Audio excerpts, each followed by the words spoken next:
ठीक है, अगर आपका कहना है कि हर जगह से हटना चाहिए, मंदिरों से भी हटे, मस्जिदों से भी हटे, लाउड स्पीकर। मैं क्यों अपील करूं? मैं क्यों अपील करूं? मेरा उसमें क्या काम है? मेरा बोलना यह है कि सिर्फ रमजान आते ही, रमजान शुरू होते ही इन तमाम कंट्रोवर्शियल चीजों को उठाया जाता है और उसके बाद वो इशू खत्म हो जाते। आखिर क्या पैगाम देना चाहते हैं आप? भाई रमजान हमारे लिए रोजा रखना, उसमें इबादत करना, ज़कात निकालना, सबर का महीना है हमारे लिए, उसमें भी आप इस मसलों को खड़ा करते हैं। तो सरकार उठा रही है ना इन मसलों को पूरा।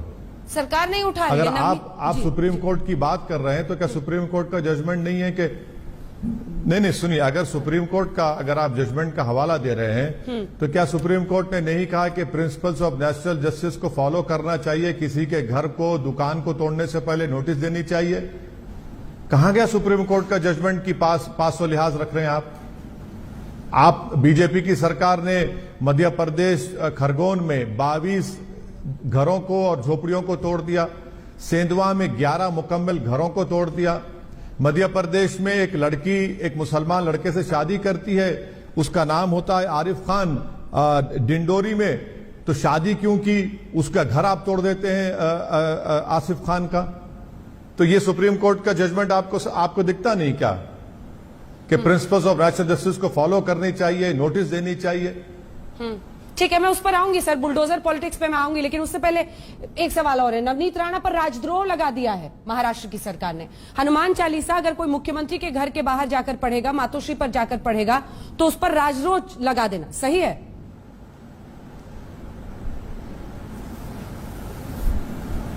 नहीं, देखिए, जहां तक वो सेक्शन लगाना वो बड़ा सीरियस सेक्शन होता है और प्रोसिक्यूशन कोर्ट में कभी उसको प्रूव ही नहीं कर सकता है, क्योंकि सुप्रीम कोर्ट का जजमेंट है कि क्या कोई वायलेंस हुआ। हाँ, उन दोनों का, हस्बैंड एंड वाइफ का, एक सांसद है और एक विधायक है, वो लोगों का ये बोलना कि हम किसी के ऑफिस में घर के पास जाकर पढ़ेंगे, क्यों पढ़ेंगे भाई? अगर असदुद्दीन ओवैसी ऐलान कर देगा कि भारत के बल्कि दिल्ली के पूरे मुसलमान प्राइम मिनिस्टर के घर के सामने जाकर नमाज पढ़ेंगे तो आप क्या करेंगे? आप क्या करेंगे? आप तो वहां पर पुलिस को कहेंगे कि मारो गोली इन मुल्लों को, खत्म कर दो इन लोगों को। मैं एक कॉल दूं कि चलो कल प्रधानमंत्री घर के सामने हम जाकर नमाज पढ़ते हैं और वहां पर अल्लाह अकबर के नारे लगाते हैं, क्या होगा फिर? लेकिन खुले में लोग नमाज, तो समझने की जरूरत है। हाँ, वो सेक्शन बहुत स्ट्रांग सेक्शन है, उसको कोर्ट में नहीं लेकिन खुले में सर लोग नमाज नहीं तो किया जा पढ़ते सकता हैं। कोट में लोग खुले में नमाज तो पढ़ते हैं, किस पर गोली चल रही है देश में? कहां पढ़ने दे रहे? नहीं, कहां पढ़ने दे रहे हैं? गुड़गांव में पढ़ने दे रहे हैं। गुड़गांव में तो पुलिस गवर्नमेंट ने, सरकार परमिशन देकर कैंसिल कर दिया। कहां गुड़गांव में पढ़ने दे रहे हैं? मैं आपको एक एग्जाम्पल दे रहा हूं कि वो अमरावती की मैडम एमपी साहिबा ने जो ऐलान किया था, अगर वैसा ही कोई दूसरे किस्म का ऐलान कर दे कि महाराष्ट्र में बीजेपी के दफ्तर के सामने जाकर हम कुरान पढ़ेंगे, आप क्या करेंगे भाई? अनारकी पैदा करेंगे क्या देश में आप? भाई आप वहां जाकर पढ़ेंगे तो हाईकोर्ट ने भी उनको कहा ना, कि हाईकोर्ट ने भी कल उनके ताल्लुक से ये ऑर्डर में कहा, जहां तक मेरी मेमोरी सही है, कि वो एक जिम्मेदार एमपी और एमएलए हैं, उनको अपनी जिम्मेदारी को सही तरीके से निभाना चाहिए।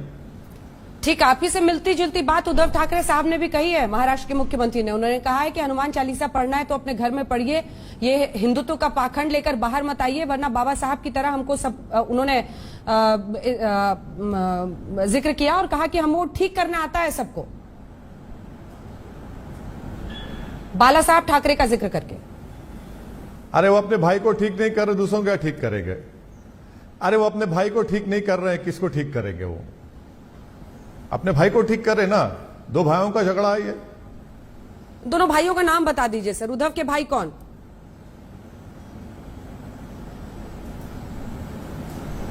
अरे उनके भाई हैं मैडम, मैं क्यों किसी का नाम लेके इज्जत बख्शूं उसको? आप अपने भाई को सुधारिए दूसरों को सुधारने से पहले।